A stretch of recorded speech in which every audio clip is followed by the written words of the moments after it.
आइए हम अपनी आंखों को बंद करेंगे और प्रार्थना में जाएंगे। धन्यवाद करते हैं जीवित और महान सामर्थ्य पिता परमेश्वर। पिता परमेश्वर, इस समय हम तेरी हुजूरी में आते हैं पिता। हम तेरे पवित्र नाम को ऊंचा करते हैं मेरे परमेश्वर। तेरा नाम जो सब नामों में श्रेष्ठ है मेरे परमेश्वर, उस नाम को हम ऊंचा करते हैं पिता। हम तुझे धन्य कहते हैं मेरे परमेश्वर पिता। इस सभा के ऊपर हम तेरी आशीष को कहते हैं पिता। जितने भी मेरे परमेश्वर परिवार पिता ऑनलाइन सेवाओं को पिता परमेश्वर सभा को सुनते हैं मेरे परमेश्वर, हम उनके ऊपर तेरी आशीष को कहते हैं, तेरी बरकत को कहते हैं पिता। तेरी सामर्थ उनके जीवन में अद्भुत काम करे पिता। उनके घरों में अंधकार के कार्य खत्म हो यीशु के नाम में। और मेरे परमेश्वर तेरी महिमा उनके जीवन में प्रकट हो पिता। हम तेरा धन्यवाद करते हैं पिता परमेश्वर प्रभु। हम पिता आगे के समय को तेरे हाथों में सौंप देते हैं पिता परमेश्वर प्रभु। धन्यवाद के साथ इस विनती प्रार्थना को मेरे उद्धार करता और जल्द आने वाले प्रभु यीशु के नाम से करते हैं, आमीन। थैंक यू जीसस, धन्यवाद हो पिता, महिमा हो प्रभु। आइए हम अपनी हाथों को उठा के उस महान परमेश्वर को धन्यवाद करें, धन्यवाद करें, उसकी महिमा करें, उसकी स्तुति करें, उसकी प्रशंसा करें। धन्यवाद हो पिता। Thank you Jesus, thank you Lord, thank you Lord, thank you Jesus, महिमा हो पिता। तेरे कोड़ खाने से मेरी चंगाई, खून के वसीले से मैं पाऊं शिफा। सूली पे हर घाव से बख्शी मेरी जिंदगी, कोई बीमारी अब ना छू सके। तू चंगा करता है, तू चंगा करता है, यीशु तू चंगा करता है। तू जीवन देता है, तू जीवन देता है, यीशु तू जीवन देता है। वो चंगा करता है, वो आपको जीवन देता है, अपनी सामर्थ को आपके जीवन में प्रकट करता है। मुश्किलों और दर्द में यीशु नाम पुकारो, सारा डर निकल जाए जब तुझको निहारो। तेरे वायदों पे मैं अटल बना रहूं, हालात हर वचन से बदलूं। तू चंगा करता है,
सत्य हैं और आप जीवन है पिता।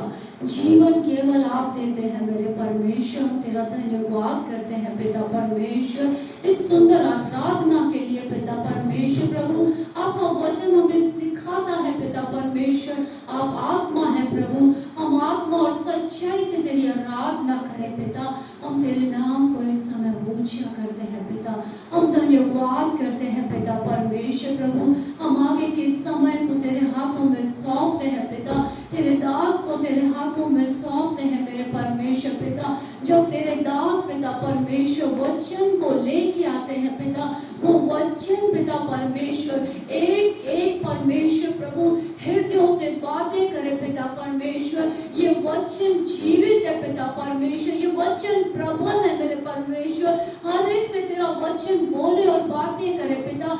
जब ये बीज पिता परमेश्वर तेरे दास के माध्यम से पिता बोया जाता है हर एक के हृदय में पिता, किसी के हृदय में 60, किसी के 70, किसी के 100 गुना ये फलवंत होने की मैं घोषणा करती हूँ प्रभु यीशु के नाम में। हाँ मेरे परमेश्वर ये वचन जीवित है खुदा परमेश्वर। ये सामर्थ्य वचन एक एक के जीवन को बदल दे मेरे परमेश्वर प्रभु। ये मेरी प्रार्थना है पिता। जितने भी पिता परमेश्वर प्रभु इस वचन को सुनते हैं उनके पिता परमेश्वर जीवन में एक अद्भुत कार्य हो न पाए प्रभु यीशु के नाम में पिता। हम तेरा धन्यवाद करते हैं पिता परमेश्वर प्रभु।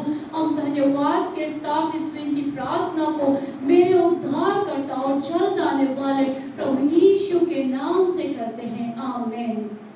आइए हम आगे वचन को सुनेंगे। मैं परमेश्वर के दास को बुलाना चाहूंगी, आके वो वचन की सेवकाई दे।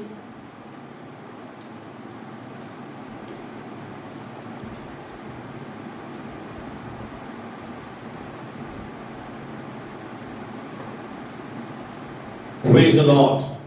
परमेश्वर का धन्यवाद देते हैं आज के सुंदर समय के लिए और आज की अद्भुत ऑनलाइन आराधना के लिए।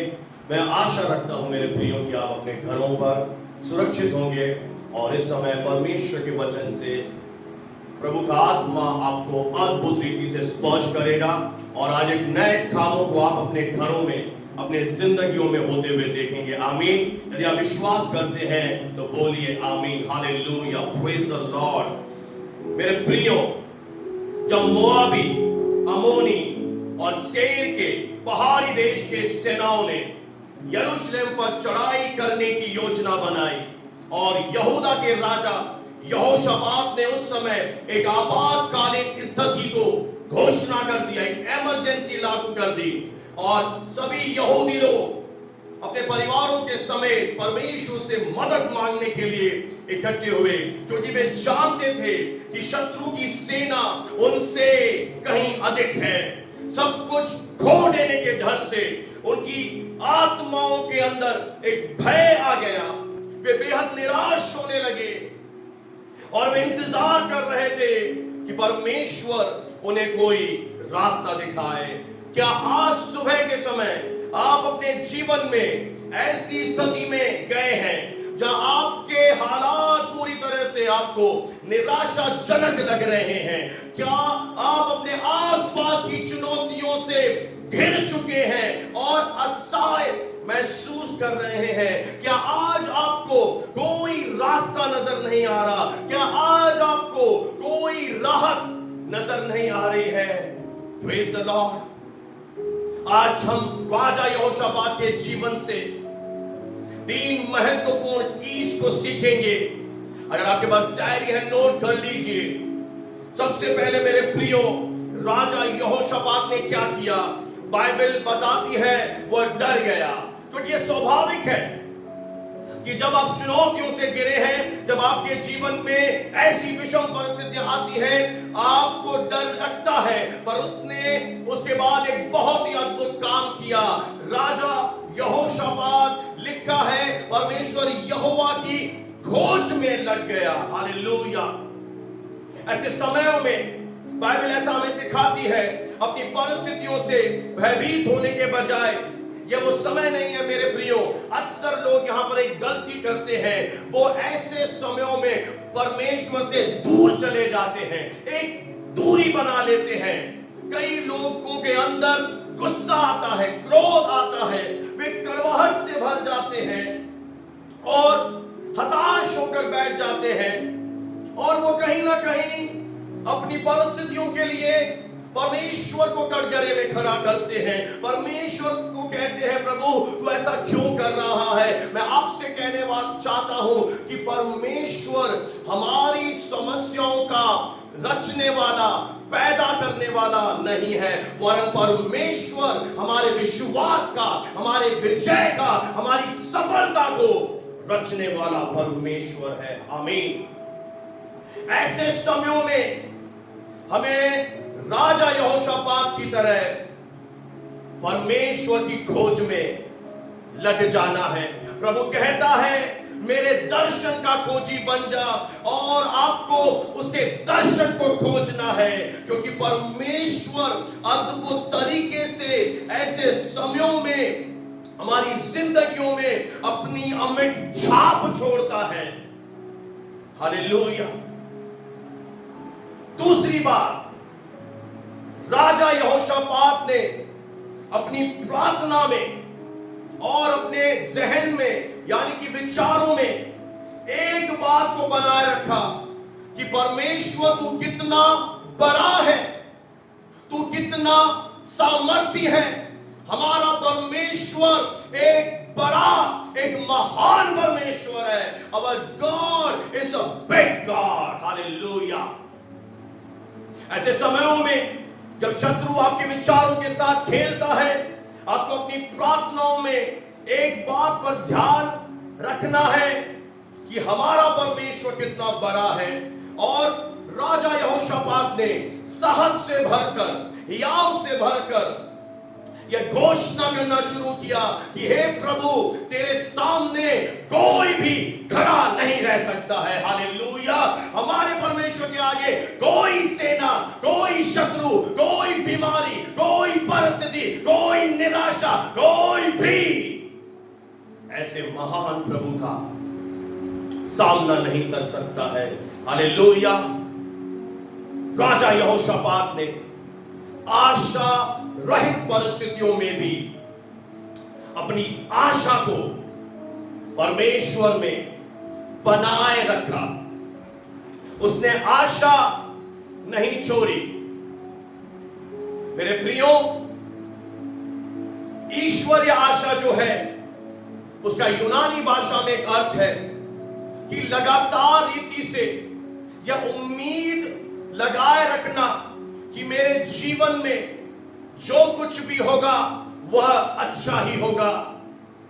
जब आप परमेश्वर में अपनी आशा को बनाए रखते हैं तो आप अपनी आत्मा में आनंद से भर जाते हैं, क्योंकि बाइबल ऐसा सिखाती है कि एक विश्वासी का आनंद ही उसकी सामर्थ है, और शत्रु आपकी सामर्थ को छीनना चाहता है, आपके बल को घटाना चाहता है। वो चाहता है कि आप कमजोर हो जाएं, पर आप याव से बढ़कर बोले, यहोवा परमेश्वर का आनंद मेरी सामर्थ है। The joy of the Lord is the strength of my life. जब आप प्रभु पर अपनी आशा को बनाए रखते हैं, आपके चेहरे पर एक मुस्कान आ जाती है। मैं आपको देख नहीं पा रहा हूं, अगर आप इन विषम परिस्थितियों में भी मुस्कुराना सीख गए हैं तो मैं आपको बताना चाहता हूं, आपने लड़ाई जीत ली है। लिख लेना अपनी डायरी में। मैं आपको घोषणा कर रहा हूं, अगर ऐसी परिस्थितियों में, चुनौतियों के मध्य में अगर आपने मुस्कुराना सीख लिया, आपके चेहरे पर स्माइल है, आपकी आत्मा में आनंद है, आपको कहीं ना कहीं अंदर यह विश्वास है कि मेरे जीवन में जो कुछ भी होगा वह भला होगा। चाहे परिस्थितियां कुछ भी कहें, चाहे लोग कुछ भी कहें, चाहे कोई कुछ भी कहे, और आपको एक अंदर से आपकी आत्मा में एक जॉय है। परिस्थितियां चाहे कितनी भी निराशाजनक लगे कि हम प्रभु के घर में इकट्ठे नहीं हो पा रहे, प्रभु कहां गया, परमेश्वर अभी भी सिंहासन पर विराजमान है और सब कुछ उसके नियंत्रण में है। अभी यह खत्म नहीं हुआ है। जोर से कहें, अभी यह खत्म नहीं हुआ है। आगे आगे देख तेरा प्रभु क्या करने जा रहा है। हालेलुया। मेरे प्रियो, परमेश्वर पर्दे के पीछे हमारे लिए कार्य कर रहा है। वह हमारे शत्रु की उपस्थिति में हम सबके लिए जो उस पर आशा लगाए रखे हैं, विश्वास करते हैं, एक मेज तैयार कर रहा है। हालेलुया। परमेश्वर की चंगाई, परमेश्वर का छुटकारा, परमेश्वर की सहायता, परमेश्वर की सामर्थ, परमेश्वर की कृपा, परमेश्वर का आराम, परमेश्वर की शांति और परमेश्वर का प्रेम हमारे साथ है, हमारी तरफ है। और परमेश्वर इन सबको हमारे ऊपर उंडेलने का एक इंतजार कर रहा है। वो इंतजार कर रहा है कि उसके बच्चे विश्वास से भर जाएं। वो इंतजार कर रहा है कि उसकी आंखें आपके ऊपर लगी हुई हैं। स्वर्ग हमारे ऊपर देख रहा है। स्वर्ग की आंखें हमारे ऊपर इस समय लगी हुई हैं कि इस समय जब हम एक युद्ध में हैं, हम जान लें कि युद्ध यहोवा का है। The battle belongs to the Lord। और हमारा प्रभु परमेश्वर स्वर्ग के झरोखों को हमारे ऊपर खोलकर हमारे ऊपर ऐसी अपरंपार आशीष की वर्षा करेगा कि आपके पास रखने की जगह नहीं होगी। हो सकता है इस समय मेरा ये प्रचार, मेरे ये शब्द आपको एक मजाक लगे, आपको लगे कि प्रभु के दास ये कैसे हो सकता है। अभी मैं दयनीय स्थिति से जा रहा हूं, मेरी मेडिकल रिपोर्ट खराब आई है, मेरी परिस्थितियां बहुत विषम है। हो सकता है आपके दुख के अंदर आप ऐसे रंज में हैं, आप ऐसी तकलीफ में हैं कि आपको ये बातें मजाक लगे। जिस तरह परमेश्वर ने स्वयं सारा से कहा कि अगले वसंत ऋतु में मैं तेरे पास फिर आऊंगा और तू अपने बच्चे को छाती से लगाएगी, बाइबल सब बताती है वो हंसने लगी। मेरे प्रियो, हो सकता है आपको लगे ये स्वप्न है। क्या प्रभु के दास आप हमारे साथ मजाक कर रहे हैं? आप हमारे साथ खिलवाड़ तो नहीं कर रहे? आप हमें आशा दिखाकर कहीं हमें परेशान तो नहीं कर रहे? नहीं मेरे प्रियो, बाइबल ऐसा बताती है कि हमारे आने वाले दिन हमारे बीते दिनों से अच्छे होंगे, क्योंकि हमारा विश्वास किसी मनुष्य पर नहीं है। किसी को रथों पर भरोसा है, आज किसी को घोड़ों पर भरोसा है, परंतु हम तो अपने परमेश्वर का नाम लेंगे। हाँ, इस समय हालात विषम है, इस समय परिस्थितियां विषम हो सकती हैं, पर ये हमेशा नहीं रहेंगी। मैं आपसे फिर कहना चाहता हूं, लिख लेना, अगर आपने परमेश्वर पर अपनी आशा को बनाए रखा है, अगर आप विश्वास से भरे हैं, आप अड़े रहेंगे, आप खड़े रहेंगे, आप पीछे नहीं हटेंगे, तो आने वाले दिनों में परमेश्वर स्वर्ग के झरोखों को खोल देगा और अपरंपार आशीष की वर्षा करेगा। और लिख लेना मेरे शब्दों को, मार्क माय वर्ड्स, ऐसी आशीष देगा सुनने वालों कि रखने की शायद जगह नहीं होगी। इसलिए वो कहते हैं अपने तंबू का स्थान चौड़ा कर, अपने डेरे के पट्टे लंबे कर, वर्तमान हालातों को मत देखें, भविष्य उज्जवल है हमारा फ्यूचर ब्राइट है।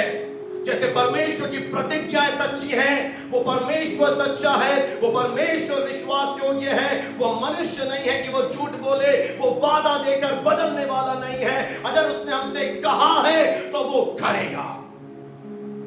पर क्या आप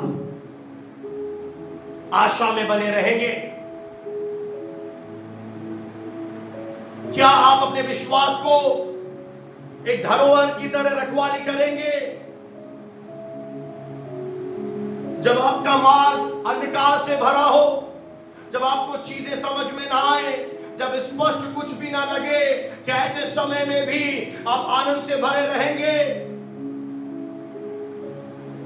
ये है विश्वास। वो परमेश्वर हमारी खातिर हमारे नाश करने वाले शत्रुओं को गुड़धेगा, और जो हमारा हक है परमेश्वर शत्रु को से लेने नहीं देगा, वह शत्रु से छीन कर हमें वापस दिलाएगा। जो आपका है, जो परमेश्वर ने आपसे वादे किए हैं, शत्रु से वो छीन कर हमें फिर से हमारे हक को, हमारे अधिकार को हमारे पास लौटाएगा। क्योंकि बाइबल ऐसा सिखाती है, क्योंकि वचन ऐसा कहता है कि आशा से निराशा नहीं होती। यानी अगर एक व्यक्ति परमेश्वर पर अपनी आशा को बनाए रखता है तो आशा निराश नहीं करती। आशा रखने वाले के जीवन में लज्जा नहीं आती, शर्मिंदगी नहीं आती, क्योंकि परमेश्वर का प्रेम हमारे आत्मा में डाल दिया गया है। अगर हम आशा रखते हैं, क्योंकि बाइबल में लिखा है अन्य जाति भी उस पर आशा रखेंगी। प्रभु यीशु मसीह पूरी मानव जाति के लिए एक आशा बनकर आया, पर विश्वास करने वालों के लिए वो जीवित आशा बन चुका है। वो हमारी लिविंग होप है। हमारी आशा झूठी नहीं है, हमारा विश्वास व्यर्थ नहीं है। हम उस जीवित परमेश्वर पर एतबार रखते हैं। अगर आप समझौता ना करें, अगर आप शत्रु के आगे झुके नहीं, अगर आप ऐसी परिस्थितियों में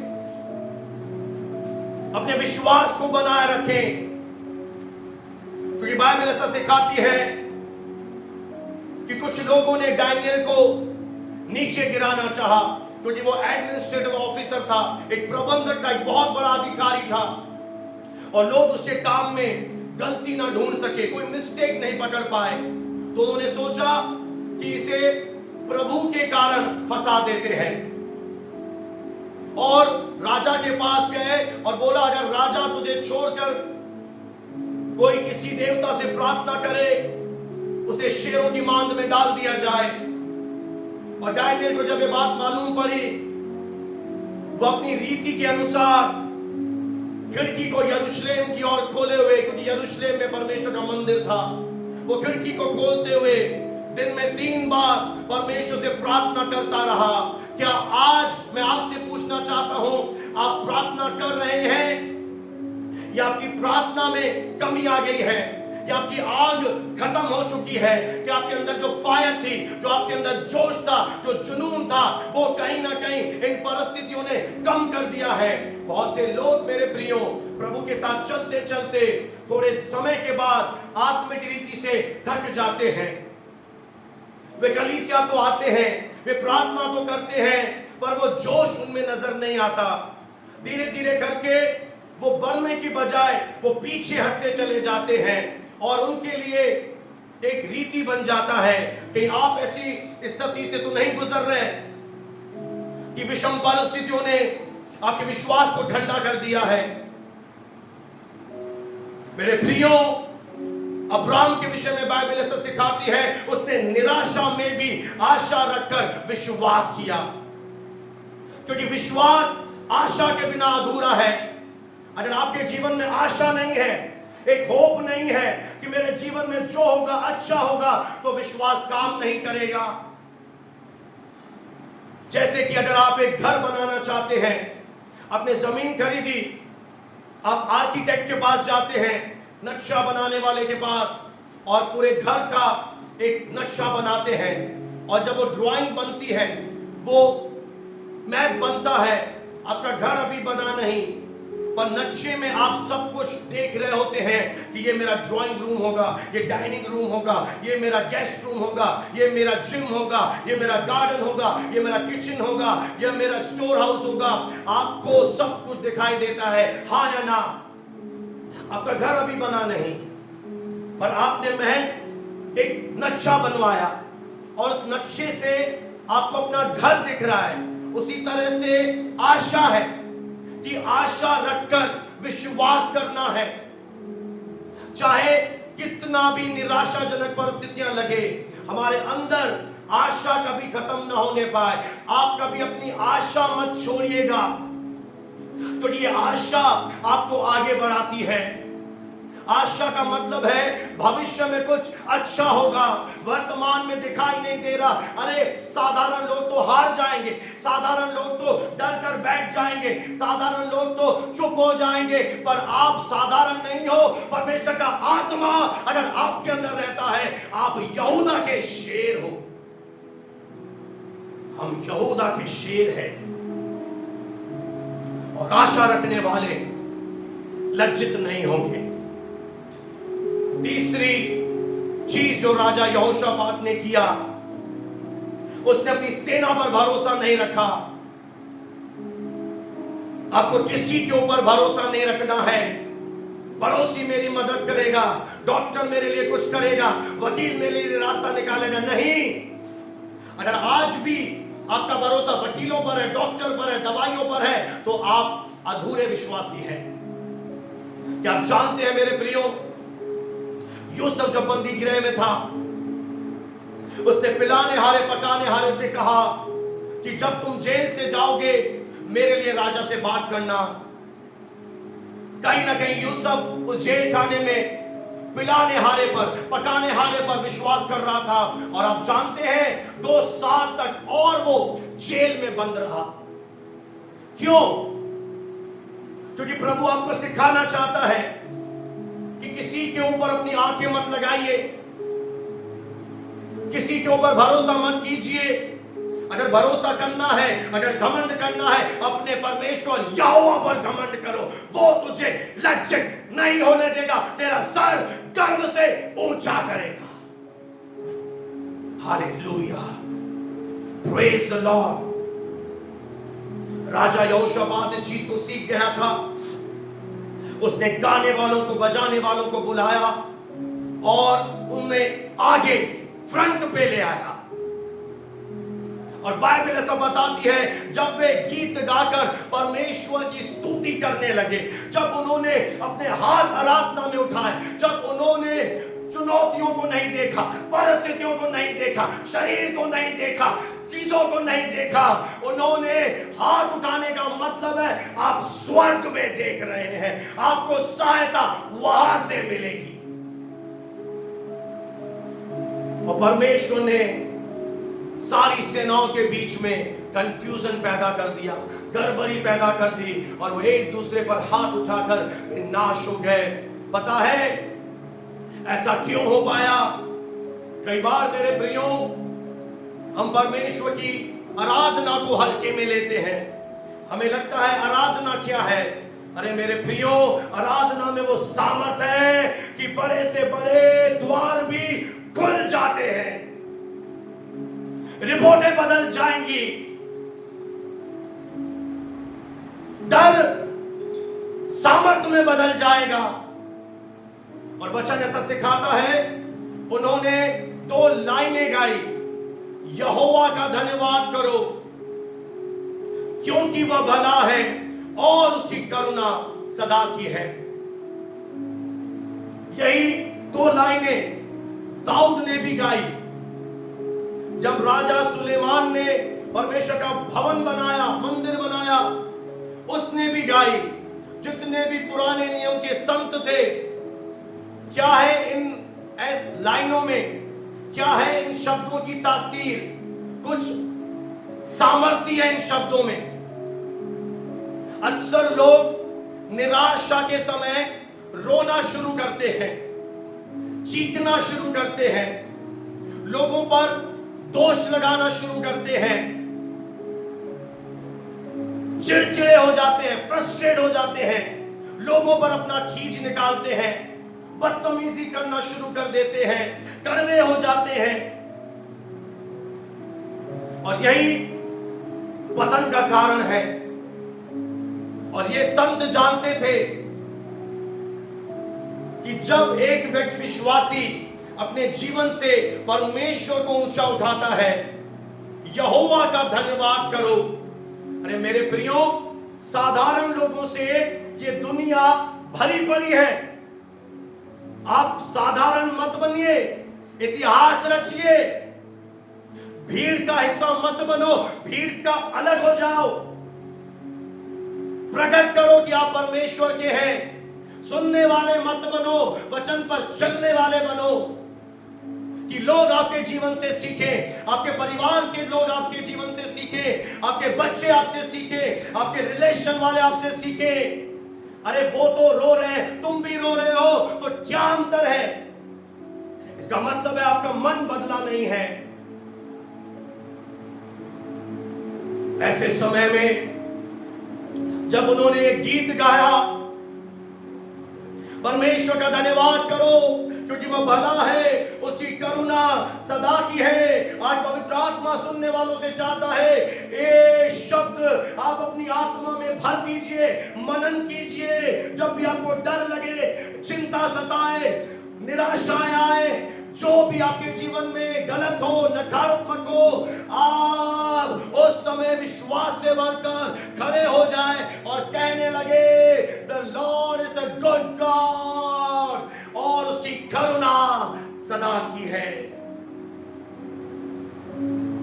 आज बहुत सारे विश्वासी इसलिए संघर्ष कर रहे हैं क्योंकि कहीं ना कहीं उनके मन में, हृदय में, आत्मा में वो विश्वास नहीं करते। वो कहते तो मैं विश्वास करता हूं, पर कहीं ना कहीं डीप इनसाइड उनकी आत्मा में यह विश्वास नहीं है कि परमेश्वर एक भला परमेश्वर है, उसकी करुणा सदा की है, एक दिन की नहीं है, एक साल की नहीं है, हजारों पीढ़ियों तक वो कह रहा है, मैं तेज पर अपनी करुणा बनाए रखूंगा। आप इस दुनिया से चले जाएंगे, आपके बाल बच्चों के साथ भी वो परमेश्वर वफादार बना रहेगा। इन 3 बातों को अपने जीवन में आज लागू करें। परमेश्वर की खोज में लग जाइए, अपने विचारों में, अपनी प्रार्थना में उसे बड़ा बनाइए, क्योंकि उसका सामना कोई नहीं कर पाएगा। और खड़े हो जाइए, आराधना में स्तुति करते रहें। और आगे जब आप पढ़ेंगे दूसरा इतिहास 20 अध्याय को, जब शत्रु आपस में खत्म हो गए, तो बाइबल ऐसा बताती है, उन्हें इतनी लूट मिली, उन्हें इतना सोना चांदी आभूषण मिले कि वो 3 दिन तक बटोरते बटोरते थक गए, पर वो इकट्ठे नहीं कर पा रहे थे। 3 दिन बीत गए। क्या विश्वास करते हैं? 3 दिन बीत गए, इतना उन्हें लूट का माल मिला, सोना चांदी आभूषण। अगर आप अपने जीवन में ये चीजें देखना चाहते हैं, परमेश्वर का बड़ा हाथ देखना चाहते हैं, बड़ी महिमा देखना चाहते हैं, तो आज सुबह के समय इन 3 बातों को अपने जीवन में इसी समय से लागू करना शुरू कीजिए। और बाइबल बताती है, चौथे दिन वो बराका नामक तराई में आए।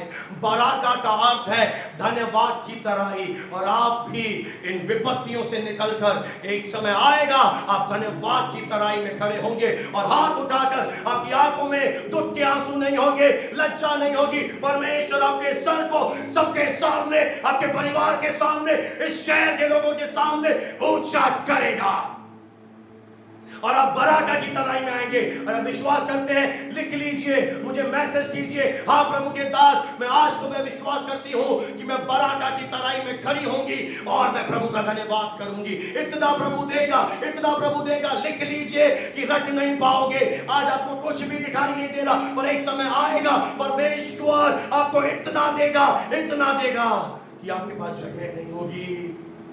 मैं आत्मा में होकर ये घोषणा करता हूं, आइए मेरे साथ इस समय अपने जगहों पर खड़े हो जाएं। अगर आपके बाल बच्चे आपके साथ हैं, उनको भी खड़ा कर दीजिए। अगर आपके घर में और भी लोग इस वचन को सुन पा रहे हैं, जितने मेरी आवाज सुन पा रहे हैं, खड़े हो जाइए और आज विश्वास कीजिए, बोलिए, जोर से कहिए, अभी सब कुछ खत्म नहीं हुआ है।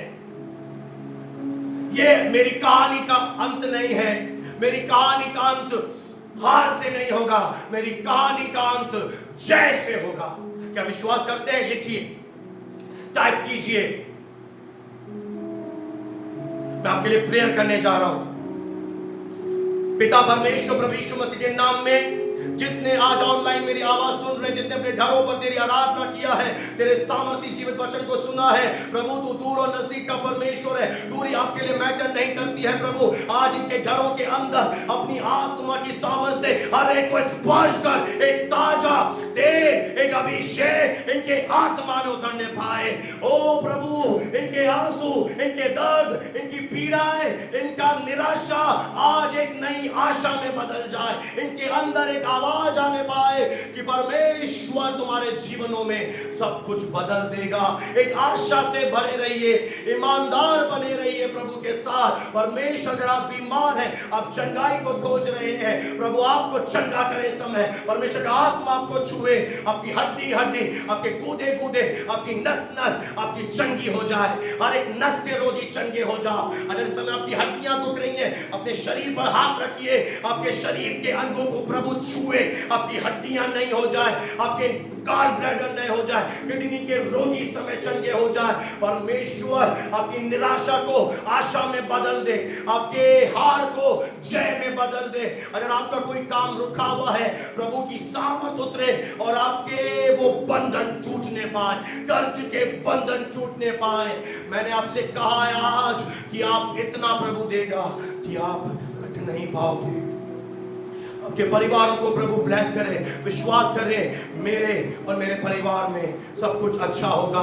प्रभु सब कुछ भला करेगा। प्रभु जिसने आपके जीवन में एक अच्छा कार्य शुरू किया है, वह अंत तक उसे पूरा भी करेगा। प्रभु इन वचनों के द्वारा आपको आशीष दे।